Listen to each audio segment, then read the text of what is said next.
Bon, alors, à la base, j'étais censé faire une review et ensuite faire et montrer le dessin que vous voyez à l'écran en fond.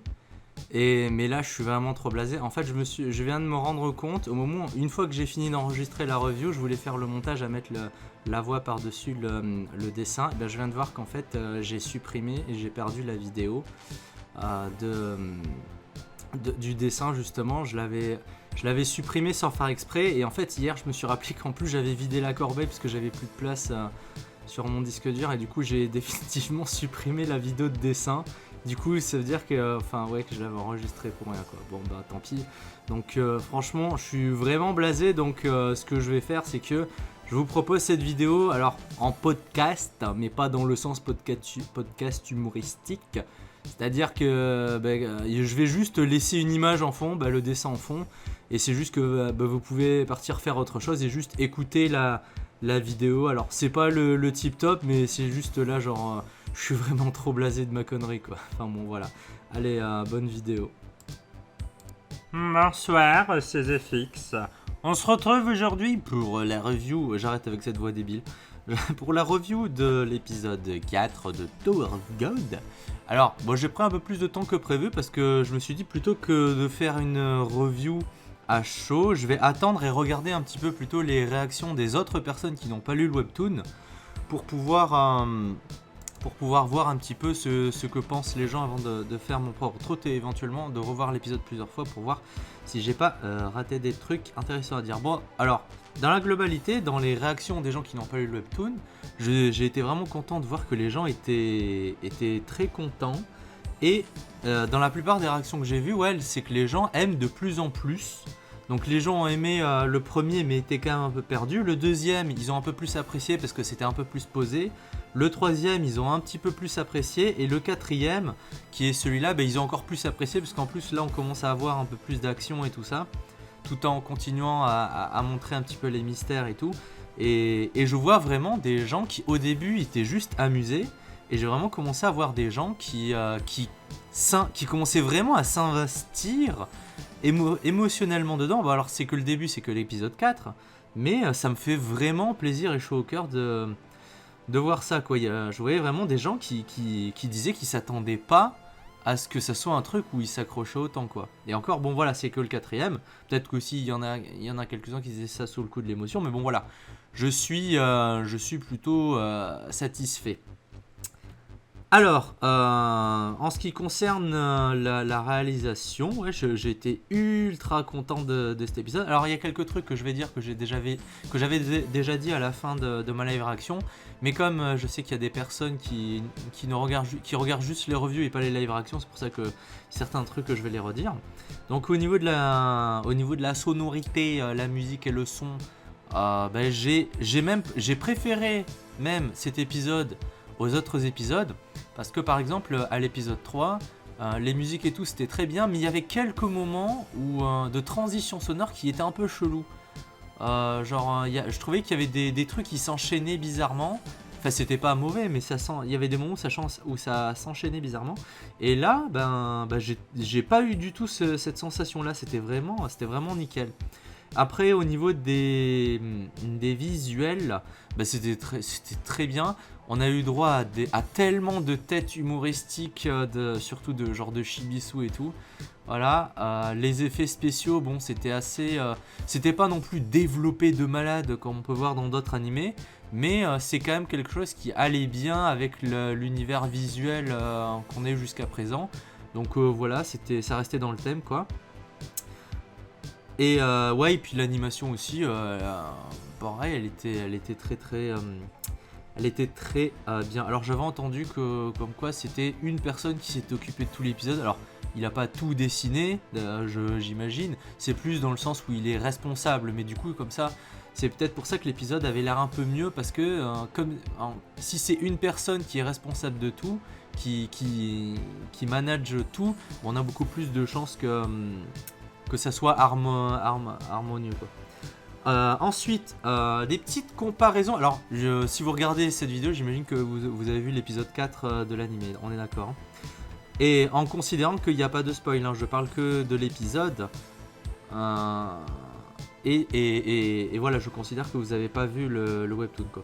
Donc, du coup, pour ceux que ça intéresse, je vais faire une comparaison vite fait de ce qu'on a vu dans le webtoon par rapport à l'épisode, ce qui a été ajouté, ce qui a été modifié et tout ça. Alors, j'ai pris quelques notes en enregistrant, voilà. On avait le petit passage. Alors, c'est pas par ordre chronologique, hein, c'est voilà. On avait le petit saut de Kun, dont du coup, quand ils reviennent dans le jeu du Crown Game et que Kun il va sur le trône pour récupérer la couronne, on voit une espèce de tornade horizontale chelou. C'était un peu bizarre. Il y a beaucoup de gens qui ont compris que c'était un sort, un pouvoir qu'il a lancé. Mais en fait, alors j'ai relu ce passage au webtoon avant de tourner cette vidéo, histoire de pouvoir comparer pour avoir les choses de manière plus fraîche. Dans le webtoon, c'est pas un sort, c'est juste sa vitesse. C'est juste que ça a fait du vent parce qu'il s'est déplacé extrêmement vite. C'est ça, c'est que en gros, ce qui se passe, c'est que Kun il est présenté comme quelqu'un d'extrêmement cérébral, mais en fait il est également extrêmement fort physiquement, c'est juste qu'il kiffe être cérébral et être le patron, quoi. Ensuite on avait le moment où Anak active son avril vert, pour rester en français, où elle dit le mot activation. C'est quand on voit la créature derrière. Alors dans le webtoon, alors on dit ignition dans le webtoon. Et alors j'ai quand même trouvé un peu ça dommage. En fait j'aurais bien aimé, alors je sais pas en fait qu'est-ce qu'il aurait dû faire, mais j'aurais bien aimé qu'il garde le mot ignition ou ignition. Alors en vrai je crois que ça veut dire allumage, un truc comme ça en anglais. Parce que là, quand elle a dit activation, alors c'est vrai que quand je l'avais vu la première fois, j'avais pas fait gaffe parce que dans ma tête c'était ignition, c'est tout. Mais c'est vrai que là, quand elle utilise le mot activation, on a l'impression que c'est juste un mot normal, genre j'active mon truc. Alors que normalement, ça devait être plutôt quelque chose, un mot un peu comme dans Bleach, les Bankai par exemple. Genre c'est le cri que tu lances pour que ça s'active. Là, c'est juste activation, c'est un peu un vocabulaire un peu trop commun. C'est pour ça que j'aurais bien aimé qu'on garde ignition peut-être. Ensuite, on a, alors ça je le dirai après, le tir de Loro, le tir de Shinsu de Loro. Là on avait quoi? On avait un espèce de tir avec de l'eau, un peu comme un genre d'hydrocanon, et avec de l'électricité sur l'eau. Et dans le webtoon, c'était plus un peu comme de la lumière liquide, avec un petit peu des teintes multicolores autour.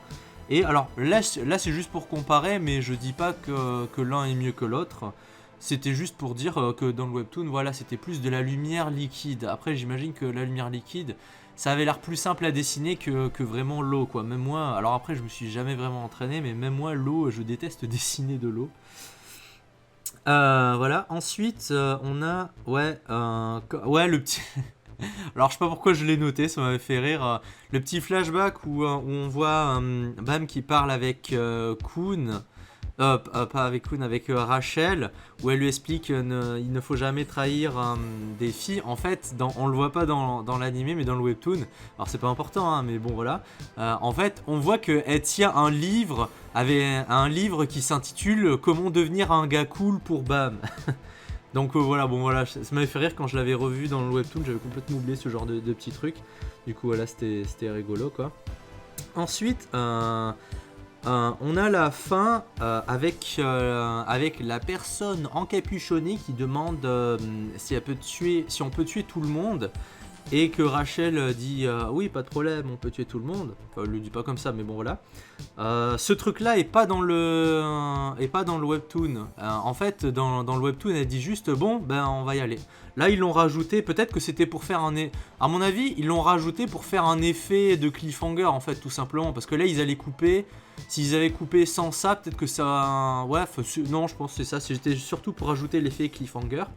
Ensuite, on va voir plus tard sur quoi cette chose va déboucher. Ensuite, on avait beaucoup plus. Alors, je sais pas si c'est parce qu'ils vont le déplacer ou si c'est juste qu'ils l'ont enlevé.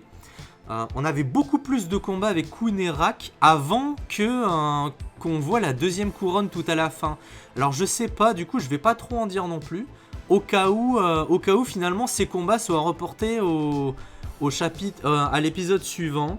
Mais alors sans raconter ce qui se passe, ouais voilà, normalement on avait des combats où, bon, enfin des combats quoi, comme dans n'importe quel animé, mais où on voyait un petit peu de développement, genre machin qui attaque bidule, bidule qui défend machin. Et du coup on commence au travers du combat un petit peu à voir un petit peu les liens qui commencent à se créer entre les personnes. Et en parlant de liens, et là du coup je vais passer à une autre catégorie de choses à dire. Il y avait, ouais, j'aimerais passer sur le point, le point des choses que j'ai bien apprécié, ouais. C'est que on avait eu par exemple, alors je l'ai pas vu, j'avais pas capté la première fois. On avait eu à un moment donné quand Shibisu il se fait attaquer par Serena avec le couteau et qui baisse la tête et que là il se fait sauver par Hats. Au moment où il se fait attaquer, on a un micro-passage de Bam qui dit « Oh Shibisu » et tout, alors qu'il le connaissait pas et du coup en le revoyant, en remarquant ça, je vois vraiment que ça montre le tout début de relation qu'il y a entre Bam et Shibisu, justement qui a débuté avec l'épisode précédent où ils avaient commencé à parler. Et du coup, juste le fait qu'ils ont commencé à parler, qu'ils ont montré ça, ça montre un petit peu vraiment qu'il y a un tout début de connexion entre les deux, même s'ils sont pas alliés et tout. On voit qu'il y a un début de connexion juste avec ce micro-passage où Bam s'inquiète pour son pote, quoi. Un autre truc que j'avais bien apprécié, c'était que quand Anna qui rentre dans la salle où il y a Bam et Kun, on a Shibisu qui vient pour lui dire hey, pourquoi t'es parti sur le trône, et en fait c'est la première fois Shibisu, c'est la première personne qui a réussi à donner à Anna un visage autre que la colère ou le fait d'être blasé, quoi. Donc voilà, j'avais bien aimé en fait ça, que le fait que Shibisu, le mec lambda, arrive à donner une genre d'émotion ou un autre faciès à un personnage qui est très froid et très dans les ténèbres. Et du coup j'avais bien aimé parce que ça peut nous faire penser que potentiellement voilà, il arriverait à avoir une connexion différente avec Anna que les connexions qu'Anna a habituellement avec les gens, quoi, peut-être. Ensuite, je vais passer sur un point sur les points de réflexion. Donc, c'est des choses qu'il y a dans l'épisode sur lesquelles je ne vais pas donner de... Enfin, je vais pas spoiler, quoi, je vais pas expliquer les choses, mais c'est plus des détails qu'on a vus et sur lesquels les gens qui regardent que l'anime pourraient réfléchir un peu plus pour éventuellement élaborer des théories, quoi. Donc... on avait, par exemple, vous allez comprendre ce que je veux dire. Par exemple, un truc qu'on a vu mais que les gens n'ont pas vraiment réfléchi là-dessus, alors qu'en fait, plus tard quand on apprendra des trucs, ça prendra tout son sens, c'est le rancœur Liroro. Personne s'est demandé, enfin ceux qui n'ont pas lu le webtoon, où est-ce qu'il se trouvait. C'était une salle très bizarre où il y avait très peu de couleurs, il y avait des trucs qui s'affichaient de partout. Et personne s'est posé la question, ou alors peut-être que vous l'êtes posé, mais que de toute façon il n'y a pas vraiment de moyen de trouver une réponse. Où est-ce qu'il se trouve? Et bah ça on l'apprendra plus tard, voilà. C'est ça en fait que j'appelle le point de réflexion, c'est que genre je pose la question mais je donne pas de réponse. C'est juste des trucs qu'on a vu dans l'animé où on peut se poser des questions, voilà, sans spoiler. Ensuite on avait quoi? On a vu... Du vocabulaire un petit peu. Alors bon, on a eu le vocabulaire là des princesses de Jahad. Du coup, je parlerai pas trop des princesses de Jahad. Je ferai une vidéo quand on en découvrira un peu plus. Normalement, dans la saison, je vais pas dire ce qu'on va dire sur elle, mais dans la saison, on aura plus de développement de qu'est-ce que ça veut dire, qu'est-ce que ça implique, tout ça. Et du coup, j'ai bien hâte que je puisse un petit peu en parler, quoi. On avait le vocabulaire contrôleur de vagues en français, ou wave controller. Ça, pareil, c'est un truc auquel on peut penser, mais c'est pas placé juste... c'est pas un mot lambda, quoi. C'est un truc particulier. Et c'est ça que j'adore avec Tower of God, c'est qu'il y a plein de choses que les gens disent, mais que la première fois qu'ils le disent, en fait, on sait pas, on comprend pas forcément, ou on sait pas trop ce que c'est, et plus tard... on va un petit peu apprendre les vocabulaires, les choses comme ça. Et ensuite, en revoyant les épisodes, quand tu revois les dialogues des gens, en fait, tu comprends ce qu'ils veulent dire parce que par la suite, tu vas comprendre le vocabulaire. Voilà. Un petit truc aussi sur lequel on peut avoir une réflexion, c'est l'épée, par exemple, de Hats. Quand il lance son épée, ça paraît bizarre, quoi, que les mouvements de l'épée. Normalement, une épée, tu la lances et elle tombe. Bon, voilà, j'en dis pas plus. Alors, là, il y a sur ce point-là, il y a plein de gens qui ont compris. Alors, je pense qu'ils vont l'expliquer en début d'épisode prochain. C'était justement sur l'histoire des 2 couronnes à la fin. Il y en a plein qui ont compris, mais au cas où, je vais pas l'expliciter si jamais il y en a qui n'ont pas compris ou qui ont des théories mais qui veulent attendre. Mais sur le point de réflexion, genre pour une piste, c'est que tout simplement penser aux barres chocolatées, quoi. Voilà, j'en dirai pas plus, mais bon, j'ai pas trop de remords à dire ça parce j'ai vu plein de gens qui ont compris qu'est-ce qui se passe, quoi. Plus ou moins, c'est pas exactement. Enfin voilà, bref. Voilà. Donc voilà, c'est pas du spoil que je dis, c'est plus, on va dire, du teaser, on va dire. Voilà. Et puis bon, c'est pas des infos importantes du coup. Les infos importantes, je les tease même pas, quoi. Ensuite, et pour finir, dans les trucs à réfléchir, c'est la fille encapuchonnée.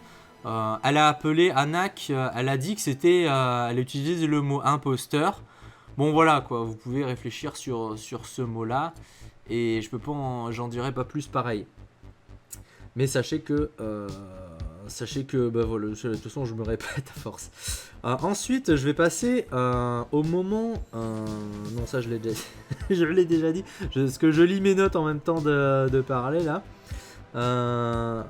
Voilà, ensuite quelques réponses sans parler du webtoon, des réponses à des réactions que j'ai vues. Genre j'ai regardé aussi pas mal de vidéos de live réaction, des choses comme ça, avec des choses que les gens ont pensé, mais du coup là je vais donner des réponses, mais en utilisant ce qu'on a déjà vu dans l'animé. Donc normalement je n'utilise pas des infos qu'on a plus tard dans le webtoon, c'est plus des reprécisions, genre c'est pas des erreurs faites exprès, quoi, en gros.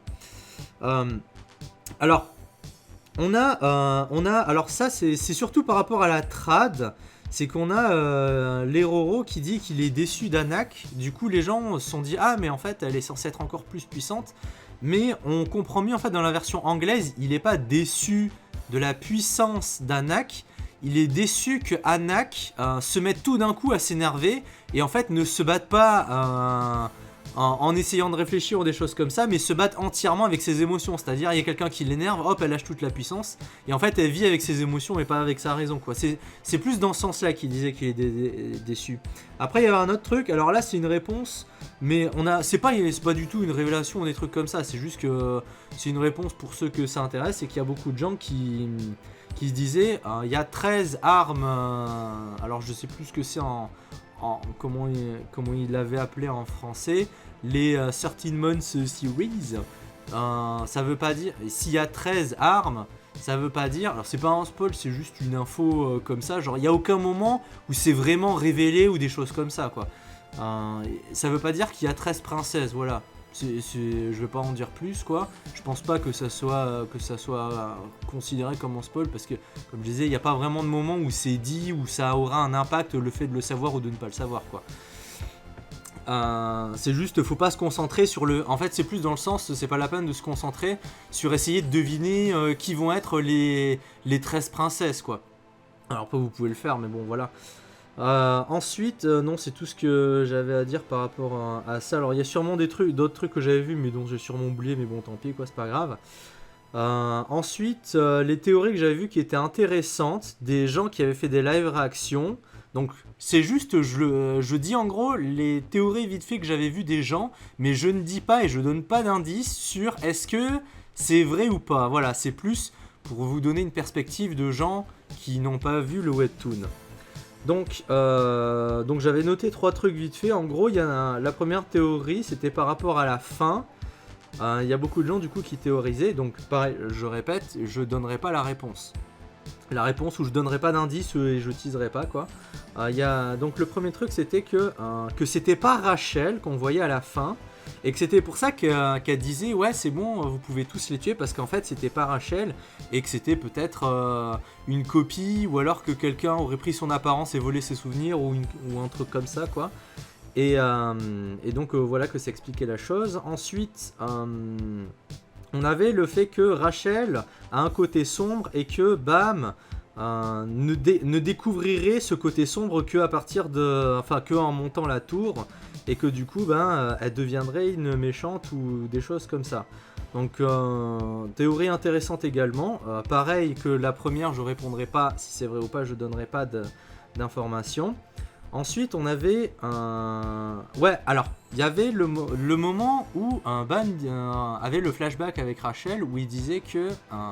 où il y avait le flashback où il disait que Rachel lui avait dit qu'il fallait pas trahir et tout ça. Et on avait Kun qui disait ouais, t'es faible, mais justement, c'est ce qui te rend exceptionnel, c'est que même si t'es faible, t'as voulu honorer ta promesse, et enfin t'as pas voulu trahir la personne, voilà. Et ensuite il a dit moi je ne pourrais jamais faire ça, et du coup on avait deux grandes voies sur lesquelles les gens se sont placés. C'est que t'as une partie des personnes qui se sont dit ah mais s'il dit ça, ça veut dire que plus tard il va le trahir. S'il dit qu'il pourrait jamais faire ça, c'est que plus tard il va trahir le héros. Encore une fois, je donnerai pas de réponse. Et la deuxième voie, c'était l'exact inverse. C'est qu'il dit ça parce que c'est son état actuel, mais qu'ensuite il va justement changer, et que ça deviendra le cas. Donc là, pareil, je dis pas comment ça va tourner. Voilà. Donc, bon là, j'ai terminé de regarder mes notes. Putain, ça fait 20 minutes que je parle. Et ensuite, pour mes attentes par rapport au prochain épisode, pour finir, je dirais que j'attends... En fait, j'espère que les combats qu'on n'a pas vus dans le webtoon avant qu'on voit Bam sur le trône, enfin qu'on voit la deuxième couronne, j'espère que c'est juste qu'ils vont être reportés, parce que je l'ai trouvé un petit peu intéressant. Même si c'était des combats, j'avais quand même l'impression de voir un petit développement de relation entre les personnages, et je trouverais ça dommage de ne pas les voir. Après, bon voilà, ils vont essayer de tout caler en 13 épisodes, donc peut-être qu'il y a plein de passages qui ont été enlevés. Donc on verra ça, et après je peux pas non plus trop dire d'attente, étant donné que je peux pas raconter ce qui se passe après, mais je pense savoir à quel moment ça va s'arrêter, moment que je ne dirai pas, encore une fois. Mais alors c'est pas un spoil parce que c'est comme ça à chaque épisode, ou peut-être pas à chaque épisode, mais voilà, mais ça sera du gros cliffhanger quoi, enfin... mais bon voilà, comme dans la plupart des animés, la plupart des séries et tout ce que vous voulez quoi. J'espère quand même voir une bonne animation. J'ai hâte de voir comment ils vont animer les choses, et de voir au niveau des effets sonores. Ouais, il y a deux points aussi que j'avais oublié de parler dans cette review.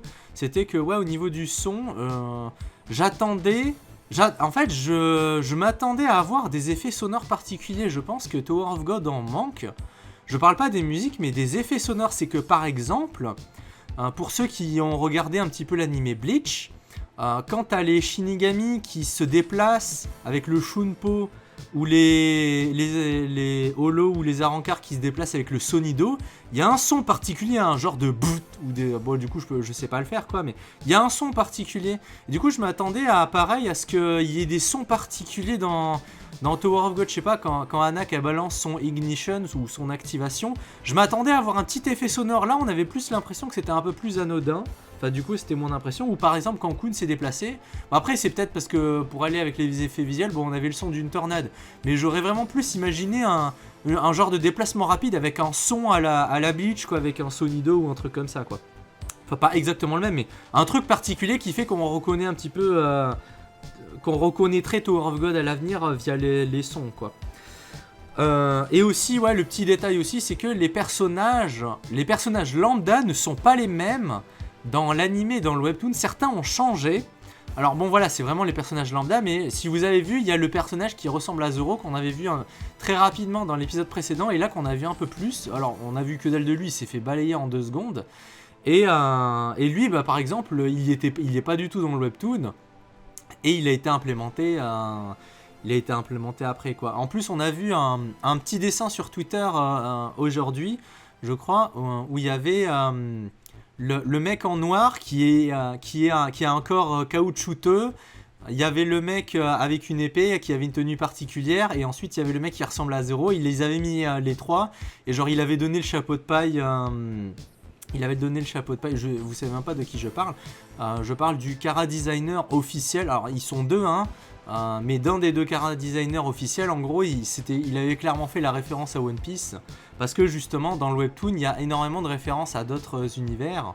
Et du coup, ils ont voulu garder, je pense, cet aspect de référence à d'autres univers, sans que ça ait vraiment un impact sur l'histoire, quoi. Et du coup, c'était très appréciable. Voilà, donc là ça fait 25 minutes que je parle. Vous avez pu voir un petit dessin là de Anak que j'ai fait en fond. Alors je l'ai pas fait avec la couronne, et c'est vrai qu'en fait c'est juste que j'ai oublié, parce qu'au moment où j'avais fait le dessin c'était avant l'épisode, et du coup j'ai complètement oublié j'ai complètement oublié la couronne. Si je l'avais fait après j'aurais mis la couronne, mais là je l'ai juste oublié. Voilà, donc j'ai essayé, voilà, une petite expression de visage un peu énervé, un angle de caméra un petit peu plus dynamique, tout ça, une pose un petit peu dynamique, tout ça. Bon, voilà. J'ai bien aimé, c'est pas mon dessin préféré de l'année, mais bon, c'était sympa, quoi. Je pense que je ferai un dessin par semaine comme ça, ou comme ça, quand je ferai la review, on verra le petit dessin en fond, et je pense que le prochain, a priori, selon comment ça va se passer... ça sera... Eh ben je le dirai pas parce que je pense que je changerai d'avis d'ici là. Mais ouais, si ça sera peut-être la meuf qu'on a vue sous la capuche. Ou alors peut-être juste un personnage qu'on a déjà vu, genre Kun ou Rak ou quelque chose comme ça. Voilà. Donc sur ce, je vais m'arrêter là. Je pense pas que je sortirai d'autres vidéos avant lundi. Et je pense que lundi, je reviendrai avec la review du nouveau chapitre, le chapitre Fast Pass qui aura tous les lundis. Voilà, du coup, je vous dis... Voilà, je vais commencer à le dire un petit peu. Si vous êtes nouveau, abonnez-vous et laissez un pouce bleu. C'est juste que je le dis pas parce qu'en fait, tout simplement, ça me fait bizarre, quoi, de dire des trucs comme ça. Donc, bon, j'en demande pas vraiment, vous pouvez le mettre... Enfin, j'en demande. Vous pouvez... si vous y pensez, vous le mettez. Si vous y pensez pas, franchement, c'est pas grave du tout, quoi. Pour le moment, j'ai pas besoin de percer ou des choses comme ça. Là, pour le moment, je me fais kiffer. Donc voilà.